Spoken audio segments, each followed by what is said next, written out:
Dragon Ballers, if you're looking to buy Dragon Ball Super or One Piece sealed product, make sure to get 5% off using my link to Mystic TCG down in the description. You can also sell cards to them using their Facebook link, which is also down in the description.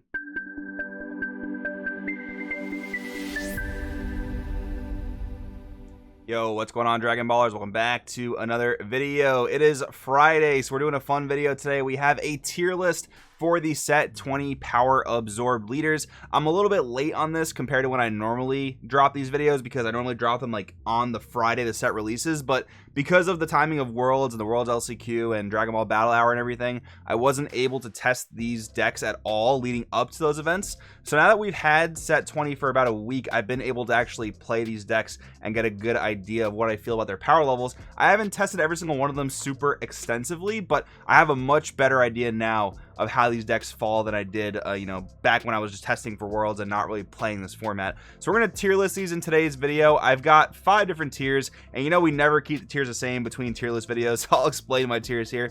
We have tier 1, like decks that are just easily meta, definitely contenders with what we expect the other usual suspects to be. So we have like Red Sin, Gogeta, Spring Kai of Time, Beerus, Gamma, Yellow Trunks, Vegeta. Those are all the like pretty obvious tier 1 decks, and whatever decks I put in that tier will be able to compete at that level. 1.5 is like almost right there, maybe just missing a little bit of power, or maybe it's like just the 3rd or 4th best deck in its color. Rogue, these are decks you'll see like every once in a while. Some people may pick them up as dedicated players, but I don't expect to see them in overwhelming amounts. Disappointment are decks that like were almost rogue. They were almost like really cool with a certain gimmick, but they just kind of fall flat. And then trash, just like real bad, don't know why it was printed type stuff. So we'll get into all that in this video. If you guys are new, make sure to subscribe, hit that bell so you never miss a video. And if you guys do want to help support the channel and you're planning on buying any trading cards at all, please do use my link in the description to TCG Player. It really does help me out a lot. I really do appreciate it. With that being said, let's get started. Okay, we are starting off with Yellow Majin Buu. So Yellow Buu, there are things I like about it and things I don't like about it. The evolve chain having to work during your opponent's turn is very, very awkward. Yes, the Z battle card portion of it is cool because you're giving it protection from removal by KO and giving it barrier, but Smoke Dragon's a card. As to how popular Smoke Dragon's going to be in the upcoming format, that is still very much up for debate. A lot of the decks I named aren't going to be maining Smoke Dragon, although they do have other forms of barrier removal, albeit they're usually a bit more costly than Smoke Dragon is.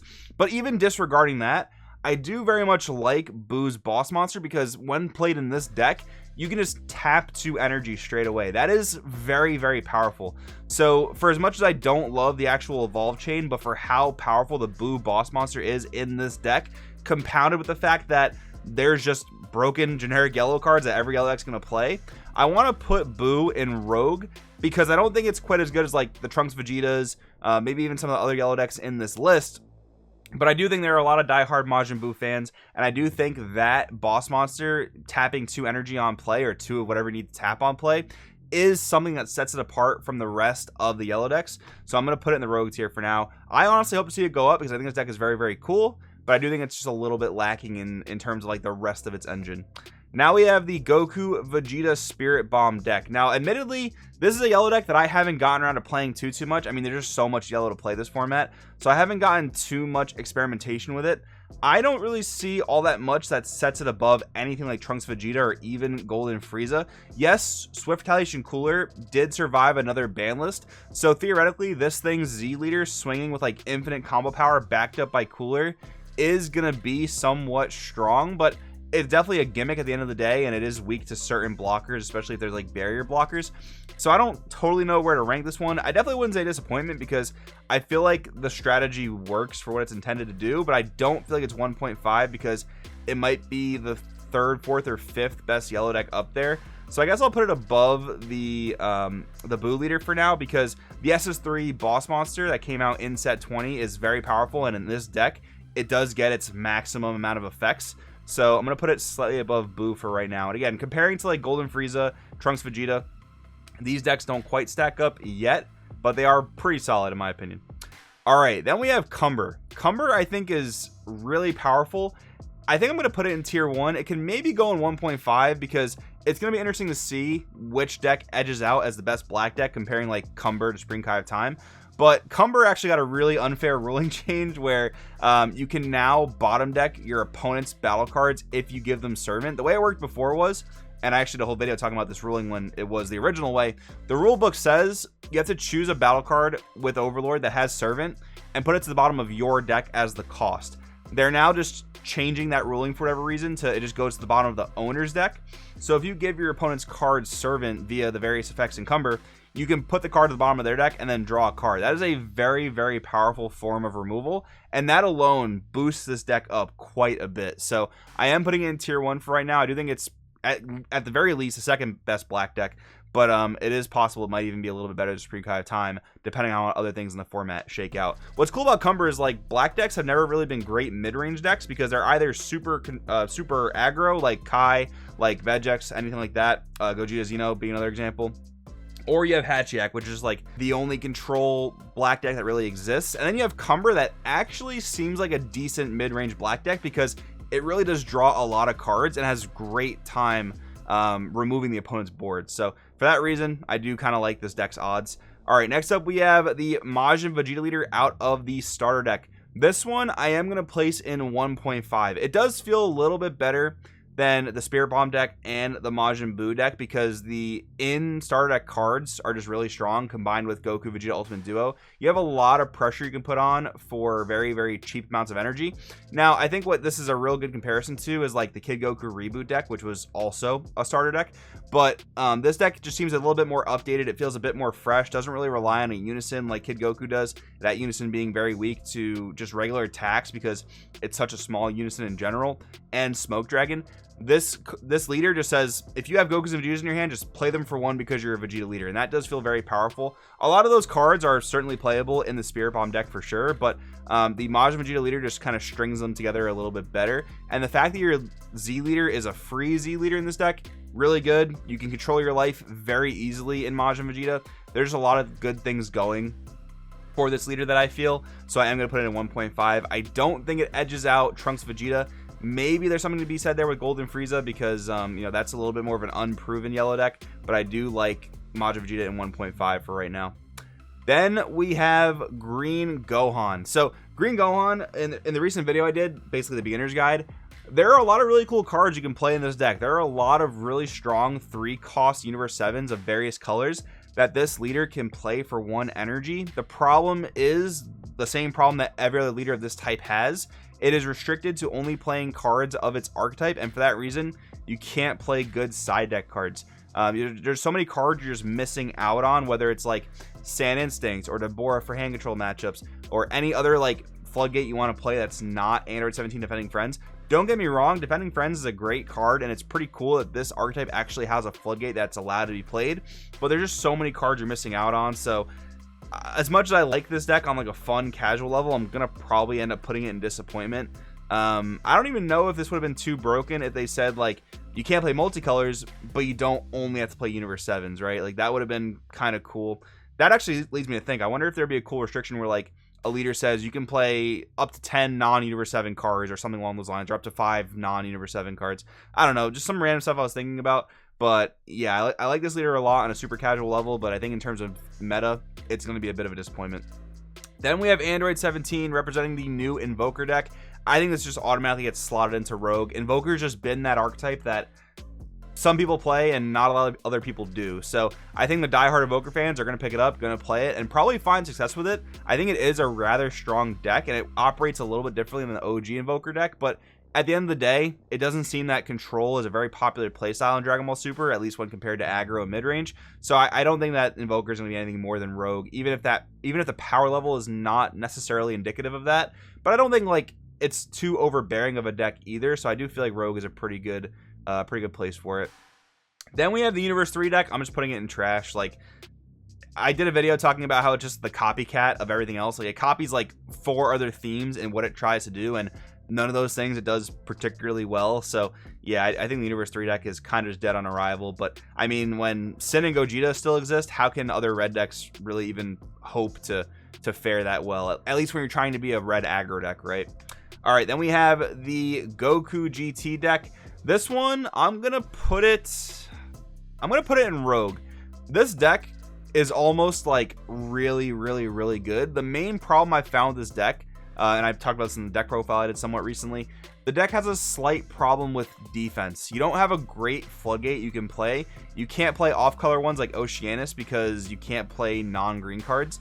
And you could play like Bupo, for example, but leaving 2 open for that to get counterplayed in this deck feels really bad, especially when it costs a discard. So I've just come to the conclusion of playing Dormant without even playing a Unison, because I can't even fit a Unison into the deck. I can't fit a Unison into the main deck for deck size reasons or for curve purposes. Like, I just can't do it. But I am just playing Dormant just to cast it for 1. My opponent typically can't interact with it, so that's how I'm trying to just play defense in this deck currently. But yeah, I do quite like it. I think it is one of the better green decks because of the offensive capabilities. The stuff you can do on your own turn feels very powerful. The stuff you can do on your opponent's turn, not as strong. So that's definitely going to hold the deck back quite a bit, but it is still a really fun one for me. Then we have Super 17, Android 17. I'm going to put this one in Disappointment. This is one that I was very excited about going into the release of set 20, and I did some Patreon stuff talking about this. I really like the idea of the Z leaders swapping around mechanic. It's very cool on a thematic sense, and in a gameplay sense, it's also very neat. But then I actually tested the deck, and it just fell super flat. The deck doesn't even really begin to function until turn 4, and that is just way too late for Dragon Ball Super. Even on like a casual level, that just doesn't feel good. So it is a bit unfortunate. I was quite looking forward to this one. It's unfortunately not going to land so great. Alrighty, next up we have Android 21. This one might be a little bit of a hot take. This is easily the deck that I've been playing the most in all of my set 20 testing, and I've been having a really good time, and I've been having a lot of success. And you'd think I would put it in automatic tier 1 for that reason, but I think I'm going to put it at the top of 1.5. There's a few reasons for this. I still think the deck is very strong. I've even been doing decently against aggro decks. Like, actually just the other day, or yesterday actually, I was testing against Supreme Kai of Time repeatedly, doing very well, winning most of the games. I was testing against Red Gogeta. I went like 2-1 against that deck in testing yesterday. So the point is, I've been playing against the aggro decks, which were my predicted bad matchups, and doing fine. But the problem was, I think this deck is very weak to all the blue servo bullets, probably more so than any other blue deck has been or will be, because you're weak to the cunning cards. Your boss monster just doesn't get its full effect if your opponent plays a cunning card. You're weak to the barrier silver bullets, because D magic is kind of important in this deck, as well as unstoppable technique. You're weak to the offensive untapping silver bullets, again, because your boss monster wants to untap 5 at the end of the turn it's played. So I do think this deck has weaknesses. I will say though, in blue mirror matches, 21 is pretty unfair, because using your opponent's battle cards as energy is really strong. Like, there are certain things you can do that take none of your own energy and just use all of your opponent's battle cards, and it's really powerful. So for that reason, I'm going to put it in 1.5. I think it could go up or down depending on how the meta shifts, but this is where I feel comfortable putting it for now. Android 18. This is another one that I've been playing a fair amount.